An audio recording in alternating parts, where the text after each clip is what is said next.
Good morning, everyone. I am Nikita Jain from Bloomsbury, India, and today we are going to discuss the amazing new book on GST for laymen by Apeksha Solanki, who's a CA turned writer. She's a blogger and a go to person for matters related to GST. And over the past few years, she has been pursuing the dream of her 16-year-old self as a writer. And she has written many short stories, flash fiction, blogs, and articles for various forums like Women's Web, among others. So, Peksha, we welcome you, and it's such a pleasure to have you here. Thank you, Nikita, for having me here. I'm glad that I'm part of this discussion today. So, Apeksha, this book has, it must be holding a very special place in your heart considering it's your debut book. And, we have also seen many good traction for the book in various renowned dailies like Amar Ujala, Financial Express, and Deccan Herald as a must buy book. And, even Motilal Oswal, he has said some great words about the book. So, what was your thought behind writing this book? Uh, Definitely, this book holds a special place in my heart because it's my debut book. But the thought behind writing this book was because, almost after even 2 years of introduction of GST, people still had some fear, some reluctance about the subject. I had a lot of people coming to me, a lot of my friends, other people asking me about basic GST queries even after so long. So I even had a friend whose dad had has a consultancy firm for more than 2 decades, and he had given his accountant the task of handling his GST matters. But the accountant always said, I'm paying the taxes, I'm filing the return. But after 3 years or so, they got a notice from GST department saying that you filed only nil returns and blah blah blah and all that. And that's when it struck him that, oh my god, something is not right. And then they came to me, asked me what can be the way out. So these kind of things made me feel that people kind of have that reluctance whenever anything is new. It's very difficult to accept. So that was the thought, that if there is something which is given to them in a platter, in very simplified version. If somebody goes through this book, which probably won't even take very long, it's like a novel, it's not with technical jargons and all, then it will help them comfort and ease into the system. They do not have to do everything about GST, but at least they can question their GST consultant or their accountant what is happening, at least manage, and so that it's not too late before things go wrong. So that was the thought, to probably ease people into GST regime. Wow. I mean, that's a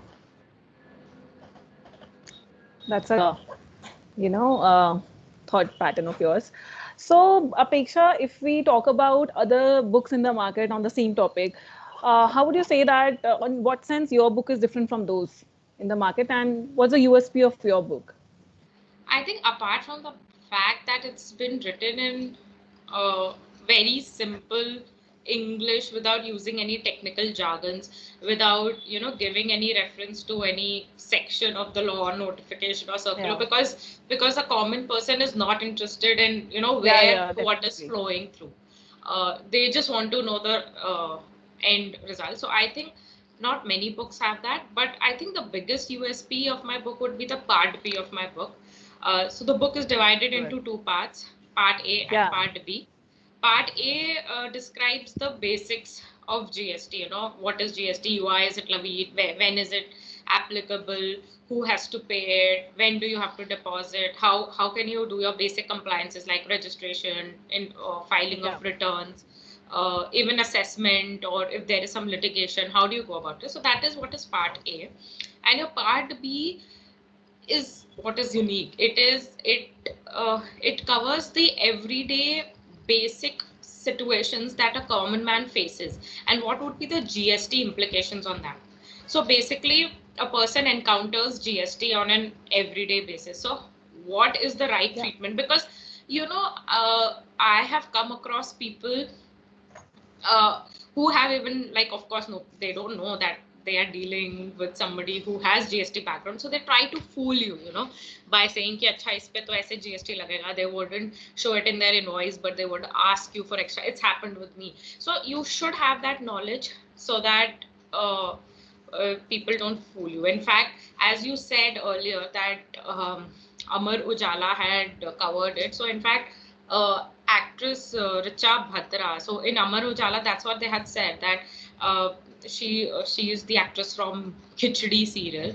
So she had actually she's recently bought a flat in Mumbai, and she got some tips about how she can save GST on buying a flat, of course, or legal, from reading this book. So that is what that was all mentioned in part B, that if you're buying a house, or you're buying a car, if you're going for movies, if you're sending your children to coaching centers, how exactly can you save, or what is the right treatment, so that people don't fool you. So that is what I've tried to cover, as many situations as I could in a book, because a book has its limitations. So I couldn't cover all, but otherwise I do try to cover these daily life situations and their GST impact on my Instagram blog also. It's the handle is at GST Gyani. It's named after the character in my book. So at GST Gyani. So people can follow me there also. Otherwise, yes, this book would definitely help them. Surely. And what really stood out for me in the book was how simply each concept was explained by you, without the concept seeming too technical, through different characters. So you have introduced very interesting characters, in every topic you have written on, in a sort of a story format. And, it's like a conversation with a friend, who has a question, and GST Gyani is answering that. So how did you manage to come out with that theme and a concept like this? And if you can you just show a glimpse of that? Oh, sure. So this is how the cover looks like, just for people to see. And so if I randomly say open a page, yeah, say suppose. So when I was talking about uh, the impact of GST on buying a house, what Richa Badra she did. So it is like this. So it looks like this. So there are these characters. Each chapter would have a different character, and this is GST Gyani, who is basically constant throughout the book, and he is imparting all the knowledge. So they would ask, yes. So they would basically ask him questions, and these are kind of the answers. And it's in a very simple format, like you just have like tabular formats for a lot of things, and then you have there are these GST Gyani tips. There are also some DIY tips in the book, which is again a person can do certain GST compliances or something on their own. This is like the next chapter, so there's a new character and there's this. So it flows in that conversation or that kind of story format. And the idea behind coming up with this kind of theme was because I wanted to make GST knowledge accessible to people. Like nowadays, if you would have seen, a lot of ads are coming up for these short coding programs, where even people who are from non-computer, non-engineering background can learn basics of coding. Because an ad. Yeah. So and a lot of others also, in fact. So because technology is everywhere, so it's good to have basics of that, so that you can do, at least you can handle basic things. So similarly, GST is almost like omnipresent, in whatever. Definitely, I agree. Whatever you buy, whatever service or goods, you go to a salon, you take a Ola, Uber, or you're buying some clothes, everything and anything almost has GST. Yeah, somehow we don't realize it, but it is there, right? Yeah, it's omnipresent. So I thought that it would be great to share this knowledge with everybody, so that people are not really ripped or fooled in the name of GST, which I have seen a lot of times happening. So, and how do you really explain such a complex or such a technical subject into simple forms, so that people understand it easily, and also, you know, their interest is there. You know, otherwise they're going to always leave it for the professionals, and they're going to continue to fear it and all. So that is where this whole theme of saying in a story format or in a conversation format was conceived, just to make it accessible to anybody and everybody. And uh, th- basically this format is such, like when I had gone through a few of my reviews on uh, you know, personal blogs or Amazon or Goodreads or bookstagrams of people, I was really excited to see that there were a lot of mixed kind of readers. You know, there were hardcore just readers, there were some students, there were some even people from, I was surprised that there were even qualified chartered accountants who were buying it, who are not practicing in GST. You know, if they are from GST. audit or they're from human capital, so they would like to have a fair knowledge of this, so that when you go to a client, at least you can give a rough perspective of what is GST. If they, you know, it's never a linear conversation, they would always ask you, acha GST mein kya hota hai? And you know, so you should be able to do that conversation.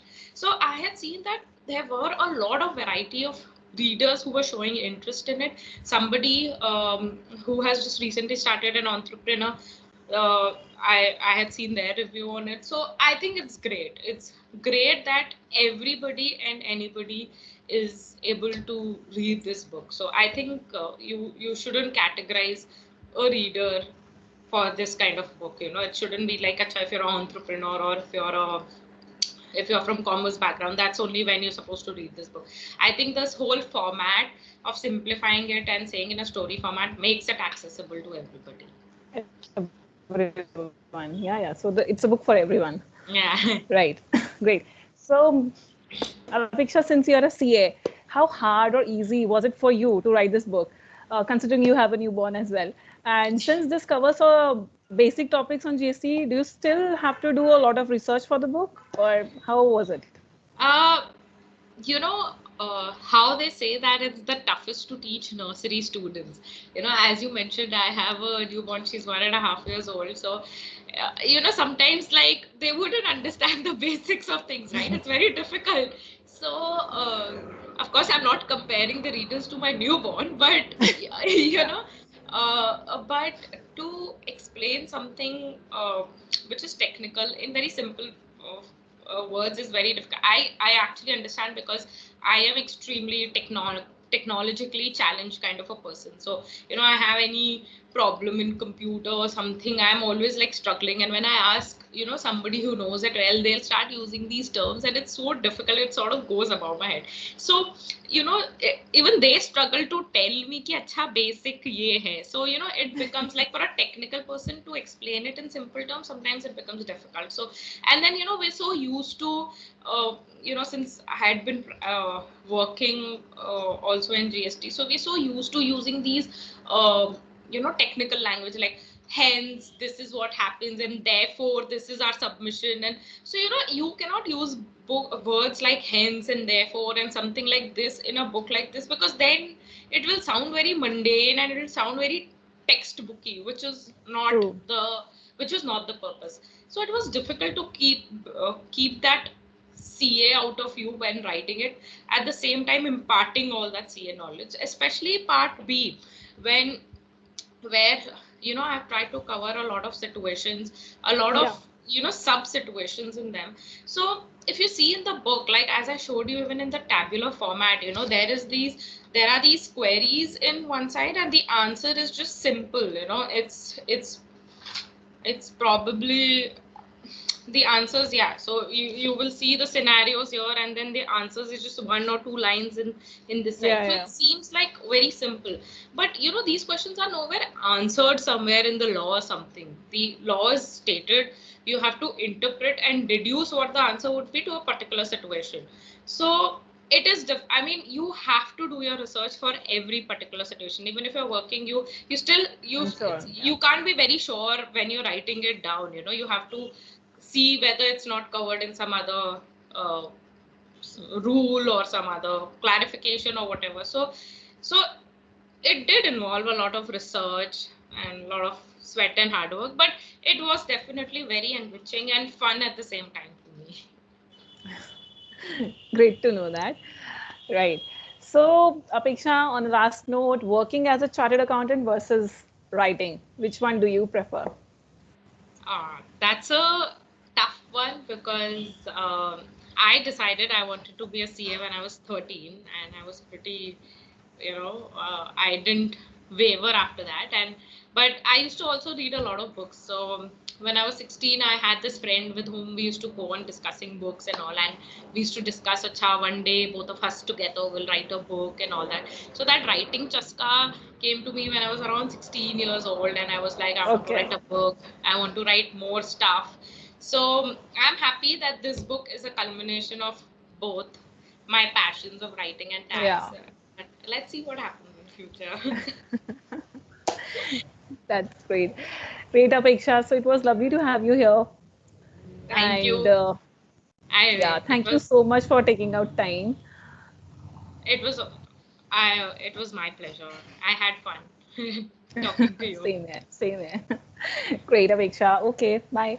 Okay, thank you. Bye.